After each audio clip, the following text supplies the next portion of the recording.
I never imagined my life would lead to this moment. My name is Serena, and I am the nuttoy 8 years old. I never thought that the choices I would make, the decisions I would face, would bring me to such a difficult place. My husband Matthew is a successful businessman. He has always been the breadwinner, working long hours, traveling for work, and being constantly consumed by emails and phone calls.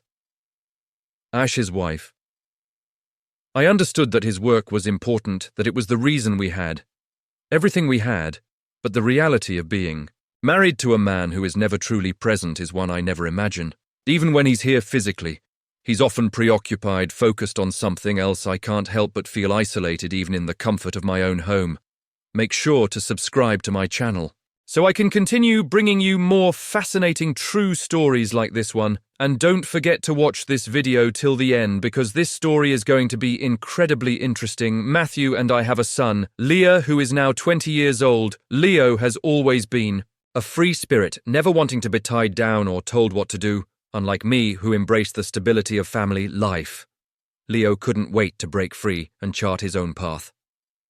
After 2 years of college, he made the decision to drop out. It wasn't that he couldn't do well in school, but he felt that it wasn't the right path for him. Despite our family's wealth, he didn't want to depend on anyone, especially us. He found a job at a grocery store near our house, working long shifts and coming home in the afternoons to rest. I respected his independence, but sometimes I wished he could be more like other young men, carefree and enjoying life.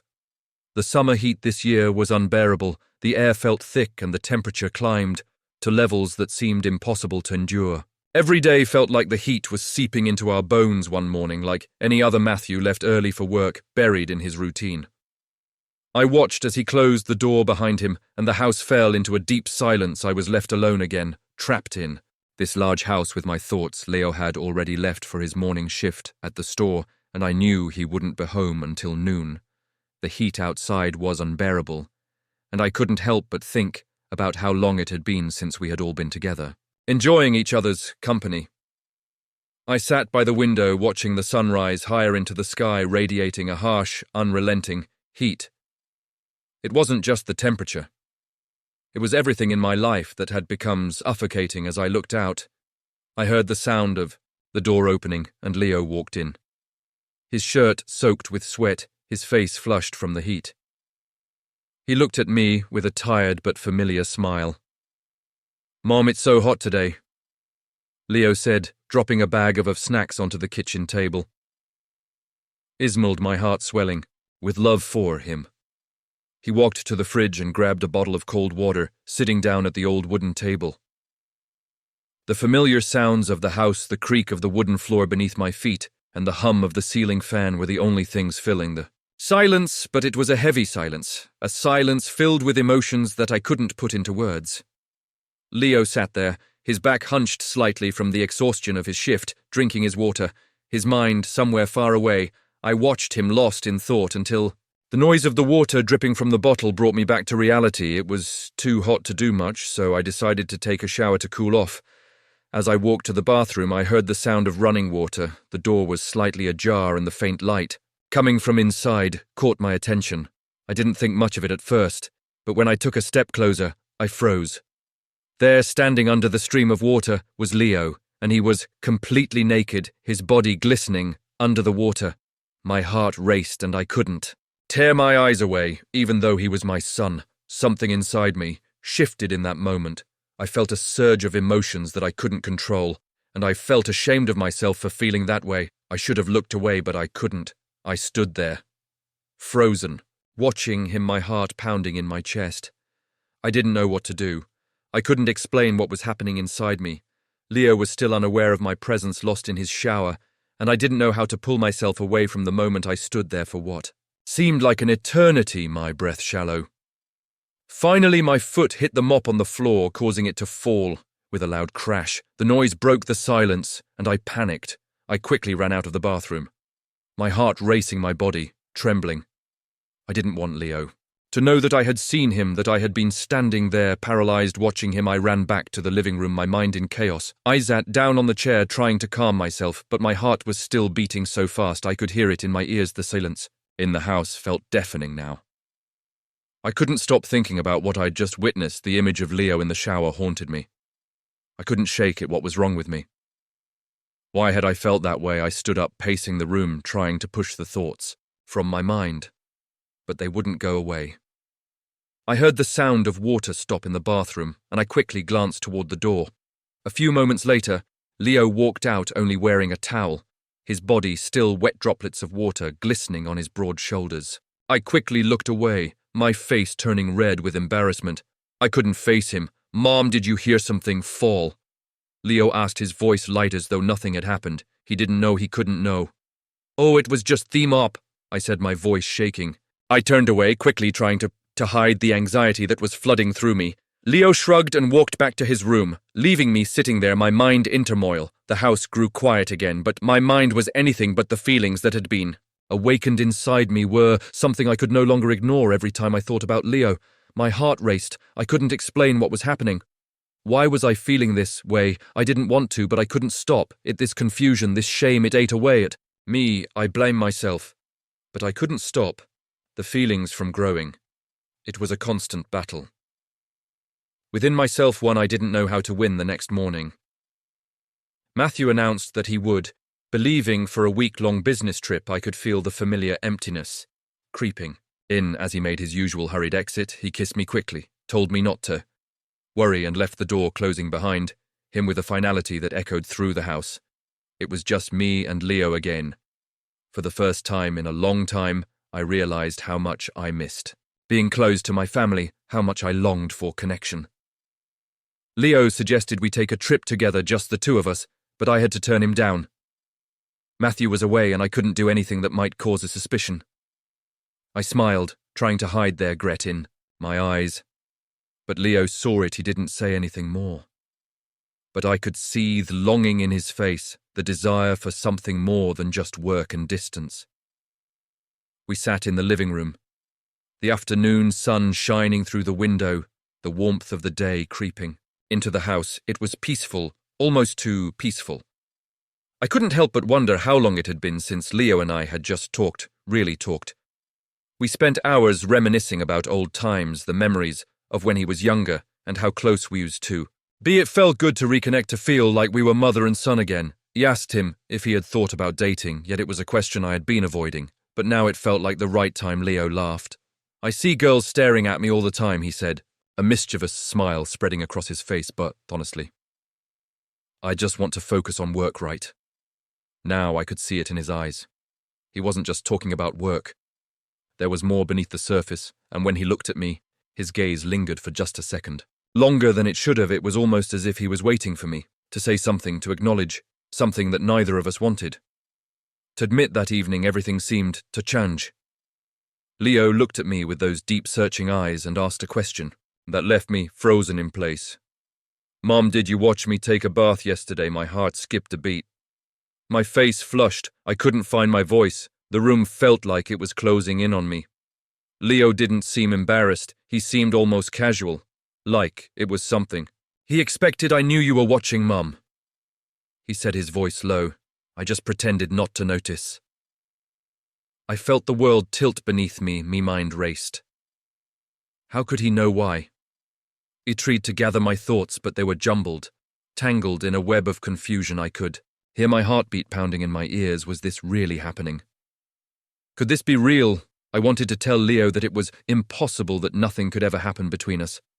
But my words seemed to fail me, and the silence between us grew thick and uncomfortable. Finally, I forced myself to speak, but my voice came out shakier than I intended. "Are you serious?" I asked, my eyes brimming with fear and disbelief. Leo didn't answer immediately. Instead, he took a step closer to me. The air between us seemed to crackle with tension.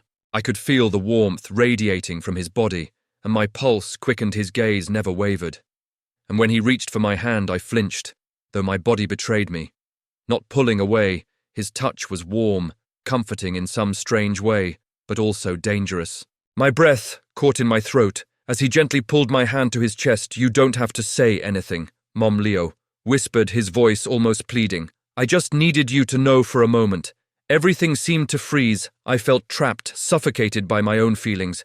By the emotions that were swirling inside me, I could feel the weight of what was happening, their reversible shift in our relationship. But I couldn't bring myself to push him away. I just stood there too lost in my thoughts, in the pull of his gaze, in the fear of the consequences of my next words or actions.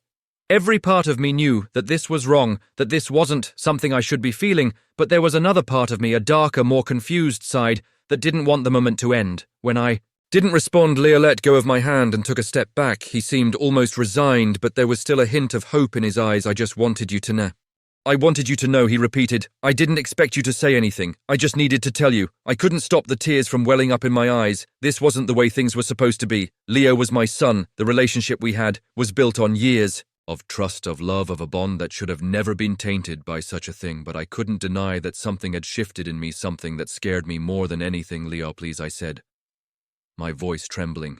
We can't do this. You're my son. I love you, but this isn't right. I could feel the weight of the words as I said them, as though each one was a stone that had been added to the heavy burden in my chest. Leo didn't speak for a moment, just stared at me with those intense eyes that seemed to hold so much more than a simple glance, and then finally he nodded his face, falling into an expression of quiet resignation. I know, Mum, he said softly, his voice distant now. I know it's wrong, but I needed to say it, and I'll never bring it up. Again, he turned, walking toward the door. I'm sorry. I didn't mean to make things hard for you. I watched him leave, the door clicking shut behind him with a finality that echoed through my body.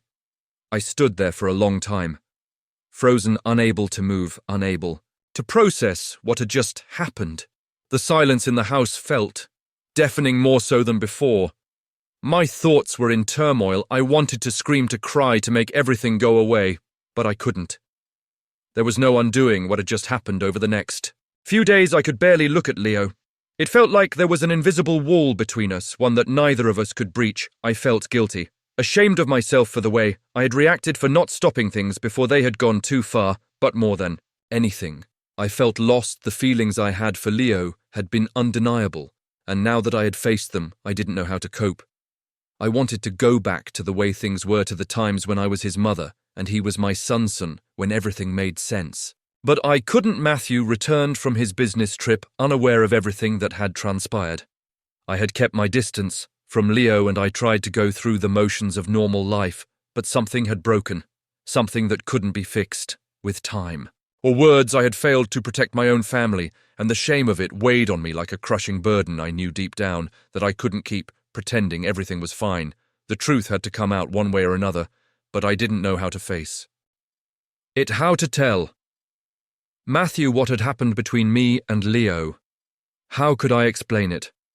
How could I face him knowing that I had allowed something that should never have happened to take root in our lives? One evening, I called Leo outside onto the porch. The setting sun cast long shadows across the yard, the dim light making everything seem unreal. He stepped outside, looking at me with cautious eyes, as if he knew what was coming.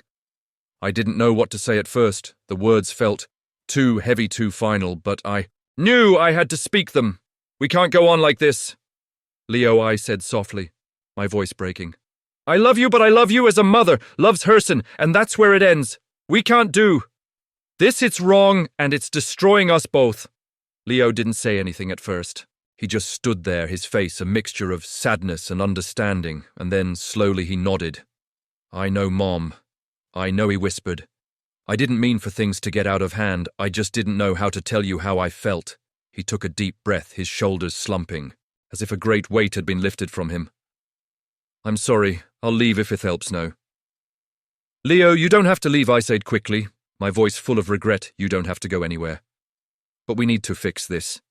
We need to heal, and that starts by being honest with each other, even if it's painful. Leo didn't speak again, but I could see the sorrow in his eyes. He had come to terms with what we both knew had to happen. The relationship we had built, the closeness we once shared, was gone, and in its place was something new, something broken and irreparable. In the days that followed, Leo moved out, finding a place of his own. We didn't speak much. After that, I spent my days reflecting on what had happened, the choices I had made and the consequences they had brought. It was hard, but I knew I had to face the truth. Sometimes loneliness and the longing for affection can cause people to make terrible mistakes. But through it all, I learned that healing comes from facing the truth. No matter how painful, is still love Matthew and care for him deeply, but I also learned that sometimes love isn't enough. Sometimes boundaries must be respected and self-respect must come first. I will never forget what happened, but I will learn from it. It's a lesson I'll carry with me for the